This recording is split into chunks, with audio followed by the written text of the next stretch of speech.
अचार बनाउनको लागि सुरुमा टमाटर उसिनेर राखेँ।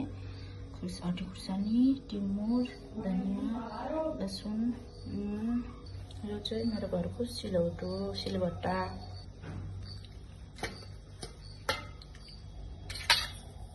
खुर्सानी, नुन, टिमुर, लसुन, धनिया यति भयो। अब पिउनु मजाले त मसिनो हुने पिउने मसिनोले पिउनुपर्छ।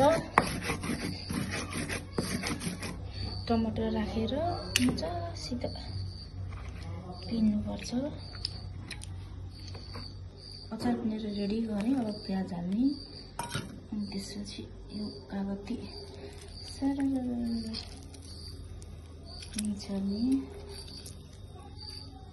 अनि अघि पिनेको अचारलाई मजासित प्याजमा मोल्ने गरेर सिलौटोमा पिनेको अचार टेस्टी पनि हुन्छ, मिठो पनि हुन्छ। त्यही माथि कागतीको रस राखेको अचार झनै मिठो, त्यसै मिठो। टमाटर र प्याजको अचार, टिमुरको छोप हालेर त्यसै मिठो।